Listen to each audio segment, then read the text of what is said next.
ኢትዮጵያውያን ሆይ ተኝታችሁ ከሆነ ንቁ፣ ተቀምጣችሁ ከሆነ ተነሱ። ዛሬ አፍታ ዜና ከአስክሪን በስተጀርባ የሚሰራውን የዲጂታል ግድያ ይፋ ታደርጋለች። ይህ ሰው አዶናይ አይደለም። ይህ የጥፋት መልእክተኛ ነው። ከካናዳ በባዶ ኪሱ መጥቶ እንዴት በአጭር ጊዜ የሀገሪቱን ወጣቶች አእምሮ በቁጥጥር ስር አደረገ? የጃኒን ህይወት እንደ ስትራቴጂ ተጠቅሞ እንደ ተራ ቆሻሻ ወርውሯት አሁን ወደ ትልቁ ተልእኮ ተሸጋግሯል። አዳምጡ። ሌላም ፔጅ በዝግ በር ከከፍተኛ መንግስት ባለስልጣን ጋር ምን እያሴረ ነበር? የእናንተ ስልክ፣ የእናንተ ሚስጥር፣ የእናንተ ማንነት ለውጭ ኩባንያዎች እየተሸጠ ነው። ይህ ሀገራዊ ክህደት ተከናውኗል። የአርኩስ 444 ቁጥር የትውልዱን ስነ ልቦና ለመስበር የታቀደ የጨለማው ዓለም ኮድ ነው። ሃይማኖትን እንደ ፋሽን፣ ቤተ መቅደስን እንደ ፎቶ ስቱዲዮ የሚጠቀም ይህ ሰው ነገ የልጆቻችሁን የነገውን ትውልድ ህይወት ይበላል። ይህ ቪዲዮ እንዲታይ የማይፈልጉ ኃይሎች ቢኖሩም እኛ ግን እውነቱን አውጥተነዋል። በዚህ መረጃ እንዲጠቀሙና እንዲጠነቀቁ ለምትወዱት ሰው ሁሉ አሁኑኑ ላኩት። ሐሳባችሁን አጋሩን። በቀጥታ ወደ ዝርዝሩ እንሻገር።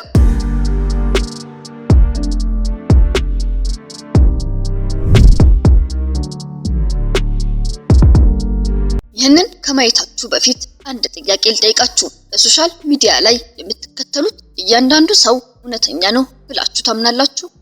ደግሞ የምትወዱት እያንዳንዱ ተጽዕኖ ፈጣሪ ለእናንተ ጥሩ ነገር እያመጣላችሁ ነው ብላችሁ ታስባላችሁ? አስተውሉ። ዛሬ የምናቀርበው ዜና እነዚህን ሁሉ ጥያቄዎች ከአእምሯችሁ ሊያስወግድላችሁ ነው ወይስ አዲስ ጥያቄዎችን ሊፈጥርባችሁ? እናንተ ራሳችሁ ፍረዱ። አንድ ወጣት አዶናይ የሚባል ሰው ከካናዳ ወደ ኢትዮጵያ መጣ። ኪሱ ባዶ ነበር ይባላል። ግን ዛሬ በሺዎች የሚቆጠሩ ወጣቶች አእምሮ እየገዛ ነው። እንዴት? ከካናዳ ባዶ ኪሱ የመጣ ሰው በአጭር ጊዜ ውስጥ የሺዎችን ሰዎች አእምሮ እንዴት ሊገዛ ቻለ? ይህ ተራ ነገር ነው ወይስ ከዚህ በስተጀርባ ሌላ ነገር አለ? ይህንን ስታዩ ራሳችሁን ጠይቁ። ይህ ሰው ለምን በድንገት በየቦታው ታየ? ለምን ሁሉም ሰው ስለሱ ያወራል? ለምን የእሱ ታሪክ በጣም አሳዛኝና አስደሳች ነው? እነዚህ ጥያቄዎች ራሳችሁን እንድትጠይቁ ልፍቀድላችሁ። ምክንያቱም እውነቱን ለማወቅ ለመረዳት መጀመሪያ መጠራጠር አለባችሁ። አሁን ወደ አስደንጋጩ ክፍል እንሂድ። የአዶናይና የጃኒ የፍቅር ታሪክ ሰምታችሁ ታውቃላችሁ። በሶሻል ሚዲያ ላይ ሁሉም ስለሱ ያወራ ነበር። ግን አንድ ጥያቄ ልጠይቃችሁ። ይህ በእውነት ፍቅር ነበር ወይስ በደንብ የታቀደ ስትራቴጂ? አስቡበት። ነገሮችንም ለማስተዋል ሞክሩ። አዶናይ ወደ ኢትዮጵያ እንደገባ በመጀመሪያ ኢላማው ጃኒን መረጠ። ለምን ጃኒን? ምክንያቱም ጃኒ በወቅቱ ከፍተኛ ተከታይ ነበራት። አሁን ራሳችሁን ጠይቁ። አንድ ሰው ከካናዳ መጥቶ ወዲያው በጣም ተወዳጅና በወቅቱ መላው ሕዝብ ከጃኒ ጎን ቆሞ የነበረበት ሰዓት ነበር። እናም ከሌሎች ሰዎች ጃኒ ጎልታ ትታይ ነበር። እሱም ብቻ ሳይሆን በሰዓቱ በርካቶች ተወዳጅ የሆነችውን ሰው የሚመርጠው ለምን ይሁን? ድንገተኛ ፍቅር ወይስ ሌላ ነገር? አዶናይ ጃኒን እንደ መሰላል ተጠቀመባት። ተከታዮቿን ወደ እሱ ሳበ። የእሷን ብራንድ ተጠቀመ። በአጭር ጊዜ ውስጥ በየቤቱ ገባ። አሁን እናንተ ራሳችሁ ፍረዱ። ይህ ፍቅር ነበር ወይስ የንግድ ስራ? እናንተ በዚህ ታሪክ አምናችሁት ነበር ወይስ እናንተ ከተከታዮቹ አንዱ ነበራችሁ? ግቡን እንዳሳካ ግን ምን አየን? ተፋታን፣ ተለያየን የሚል አዲስ ድራማ። አሁን ራሳችሁን ጠይቁ። ይህ ሁሉ የታቀደ ነበር። ህዝብ ስሜቱን እንዲያባክን እናም አእምሮን እንዲያጠፋ የተደረገ ጨዋታ ነበር። ጃኒን እንደ አሮጌ ልብስ ወርውሮ አሁን ወደ ሌላ ተልእኮ ተሸጋግሯል።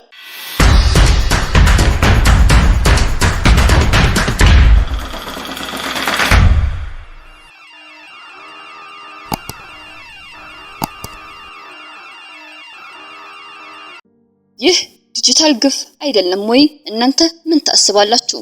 ግን ይሄ ገና ጅማሬ ነው። ከጥቂት ሳምንታት በፊት የቲክቶክን ተጽዕኖ ፈጣሪ የሆነውን ሌላም ፔጅ ወደ ኢትዮጵያ ሲያመጣው አብዛኛው ህዝብ እንደ ተራ ቱሪስት ቆጠረው። ግን አንድ ጥያቄ ልጠይቃችሁ። የቲክቶክ ከፍተኛ ተከታይ ያለው ሰው ወደ ኢትዮጵያ የሚመጣው ለምን ይሁን? ቱሪዝም ወይስ ሌላ ነገር? የእናንተው መረጃ አቅራቢ የሆነችው አፍታ ዜና አስደንጋጭ መረጃ አግኝታለች። ሌላም ፔጅ በኢትዮጵያ በነበረው ቆይታ ከፍተኛ የመንግስት ባለስልጣናት ጋር በዝግ በር ተገናኝቶ ሰፊ ውይይት አድርገው ነበር። አሁን ራሳችሁን ጠይቁ። የአንድ የማህበራዊ ሚዲያ መድረክ ባለቤት የአንዲትን ሉዓላዊት ሀገር የሆነችውን ከፍተኛ የሀገሪቱን መንግስት በዝግ በር የሚገናኘው ለምን ይሁን? ቱሪስት ከሆነ ለምን በዝግ በር? ለምን ህዝቡ አያውቀውም? አዶናይ በዚህ ስምምነት ውስጥ ያለው ሚና ምንድነው? የኢትዮጵያ ወጣቶች የዲጂታል ወሂብ በአዶናይ አማካኝነት ለውጭ ኩባንያዎች እየተሸጠ ነው የሚል ጥርጣሬ አለ።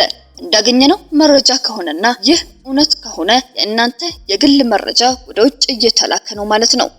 እናንተ ምን ታስባላችሁ? ይህ የብሔራዊ ደህንነት ቀውስ አይደለም ወይ? እናንተ ስለ ወሂባችሁ አትጨነቁንም? እና ይህ ሰው ማለትም በበርካቶች ዝናን ያተረፈው አዶናይ በቅርቡ በተካሄደው ለመጀመሪያ ጊዜ በተሳተፈበት በቲክቶክ አዋርድ የተለያዩ ዘርፎችን ማሸነፉ ሁላችንም የምናውቀው እውነት ነበር።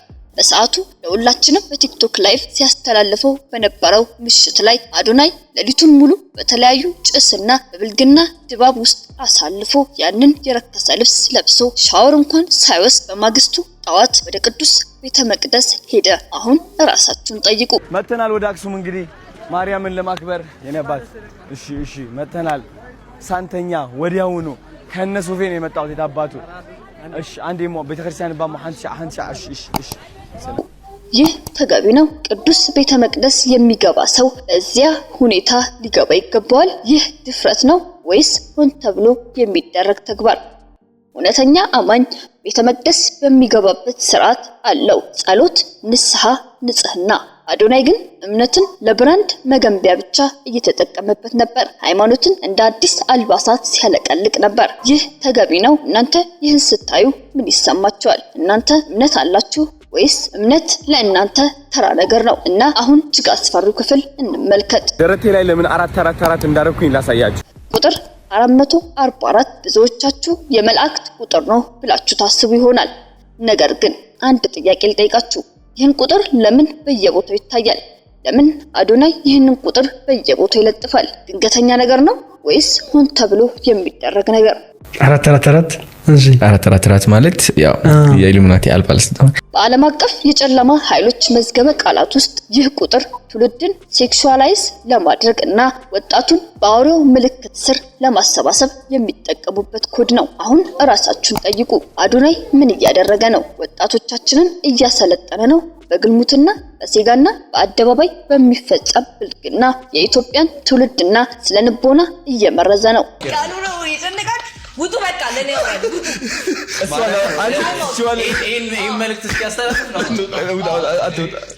because we didn't touch a she porn night ሴጋ እንድትመጪ አንዳንዴ ሴጋ መታለሁ you know ዊዳ የማን ነው ሴጋ ማን ለምን ነው የሚመታው እኮ ነው ያለ ለምን ነው የሚመቱት ምን አጠፋ ለምን ነው የሚመቱት yeah ምንም there's no effect anymore በቀላሉ ተመልሰዋል ነው እናንተ ይህን ስታዩ ምን ይሰማችኋል? ይህ የአእምሮ ጦርነት አይደለም ወይ? ወይስ ለልጆቻችሁ ትፈራላችሁ ነው? ሁሉም ነገር ደህና ነው ብላችሁ ታስባላችሁ? እናንተ ምን ታምናላችሁ? ምርጫስ ስላላችሁ ምን ትመርጣላችሁ? አሁን ሁሉም ነገር ግልጽ ሆኗል። አዶናይ ተራ ተጽዕኖ ፈጣሪ አይደለም። እሱ የኢትዮጵያን ትውልድ አእምሮ የሚቆጣጠር የዲጂታል አውታር ወኪል ነው። ወላጆች ሆይ ልጆቻችሁ በየቀኑ ስልካቸውን እየተመለከቱ የሚወስዱት ይህ ዲጂታል መርዝ ነፍሳቸውን እየገደለ ነው። የእሴቶቻቸውን መሰረት እያናወጠ ነው። ዛሬ ካልተነቃቀን ነገ የዚች ሀገር ወጣት አይኖረንም። አሁን እናንተ ምን ትወስናላችሁ? ዝም ትላላችሁ ወይስ ድምጻችሁን ታሰማላችሁ? ይህን ቪዲዮ ለወላጆች፣ ለወንድሞች፣ ለእህቶች፣ ለጎረቤቶች ሁሉ አጋሩት። ቻናላችንን ሰብስክራይብ በማድረግ ለትውልድ ዘብ ቁሙ። እነዚህን የጨለማ ኃይሎች ኢትዮጵያን አያሸንፉ። ፈጣሪ ኢትዮጵያንና ሕዝቦቿን ይጠብቅ።